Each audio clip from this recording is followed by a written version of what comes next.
Que la paix, si possible, soit sur vous tous.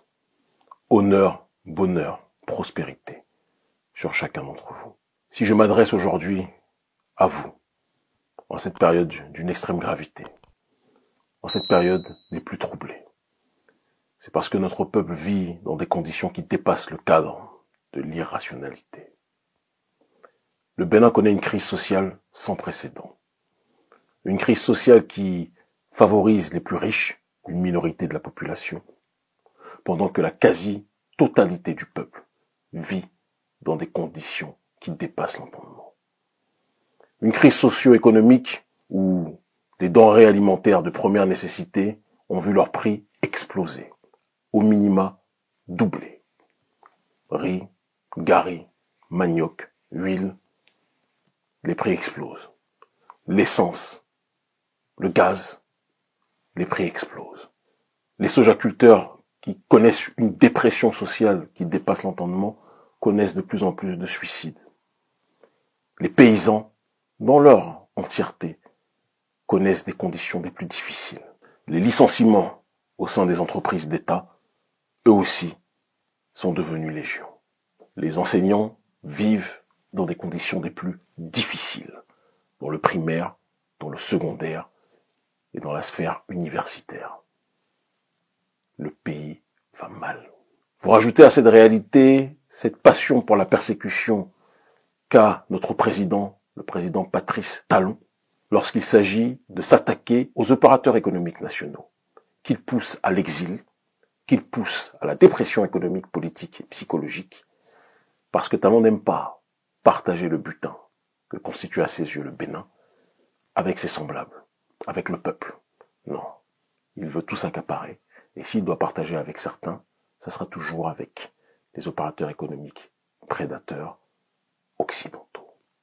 Les entreprises françaises contrôlent massivement l'économie béninoise. Inutile de préciser qu'elles sont exonérées pour la plupart de nombreuses taxes. Luxe dont ne peuvent pas se prévaloir les entreprises béninoises qui, elles, sont surtaxées par le même régime béninois. Toute cette situation entraîne une frustration généralisée au sein de la population, du nord au sud, de l'est à l'ouest. Un peuple qui souffre ne peut pas être un peuple en paix. Et constater ce fait ne signifie pas appeler à la violence, mais simplement rappeler le principe élémentaire d'intelligence. Nous avons tous vu la déclaration au Parlement, à l'Assemblée nationale, du président Patrice Talon. Une déclaration pleine de mépris, d'arrogance et aussi de panique. Parce qu'un président en fin de mandat qui menace sa population est un président qui se sait en réalité en danger par rapport à son bilan. Dire cela ne signifie pas vouloir appeler à la déstabilisation. Bien au contraire. Simplement constater que quelqu'un qui est sûr de son bilan, quelqu'un qui est sûr de ses actions, quelqu'un qui est sûr du bienfait de ses démarches, ne pourra jamais être dans une logique de tenter d'intimider son peuple. Mais cette méthode d'intimidation a été le b.a.-ba de la politique du président Patrice Talon depuis son accession au pouvoir.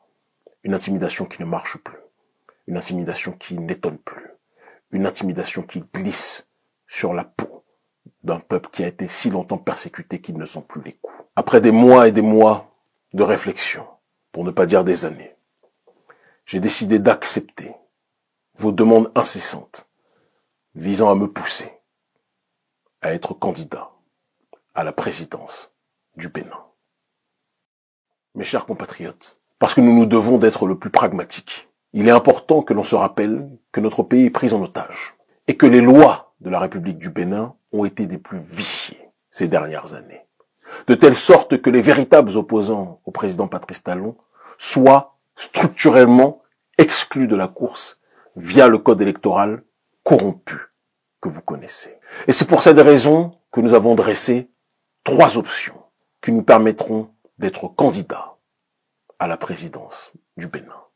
La première option, issue d'un certain nombre d'interactions avec des cadres du Parti des démocrates, sera que ce parti, le parti de l'ancien président Yahi Boni, nous porte candidat à l'élection de 2026. Car c'est le seul parti politique de l'opposition qui a le nombre de parrainages suffisant pour accéder aux élections. Bon nombre d'entre vous lorsque nous avons évoqué dans de multiples réunions avec vous autres, membres de la jeunesse béninoise, nous ont dit que le président Yaya Boni ne pourra pas accepter. Parce que le président Yaya Boni, à vos yeux, aux yeux de nombre d'entre vous, fait partie de cette ancienne France-Afrique qui peine à vouloir mourir. Je vous ai répondu, et je l'ai dit aussi, dans le cadre de réunions avec des membres du bureau du Parti des démocrates, que je ne voulais pas être incarcéré dans le passé, et que je pense profondément que tout le monde peut changer. Le Parti des démocrates a une occasion historique, s'ils comprennent la nécessité de parier sur le bon poulain, de gagner les élections au premier tour, un coup KO, coup de marteau. Est-ce que le président Yaya Boni acceptera cette main tendue? Ça sera la dernière que nous lançons. Je l'ai dit à bon nombre des membres du bureau central, au sein duquel j'ai de nombreux amis. Si tel est leur choix, nous avancerons ensemble et nous libérerons le pays. La deuxième option aura pour seule et unique fonction de constituer une véritable coalition, bien plus large que celle qui existe actuellement, visant à exiger une réforme du code électoral pour que tout le monde puisse candidater à l'élection présidentielle au Bénin. Et enfin, la dernière option, certains diront peut-être la plus importante, c'est une triangulation des forces, appelée l'opération Jéricho, qui s'appuiera sur une base tripartitionnelle, une logique de révolution sur le terrain informationnel, une logique de mobilisation, de contestation populaire, et une prise de responsabilité de ceux habilités dans le pays à faire basculer les choses pour que le peuple puisse reprendre le pouvoir. Dans tous les cas, nous accompagnerons tous les processus évoqués parmi les trois qui permettront à notre peuple d'arriver à la destination nommée la libération du Bénin.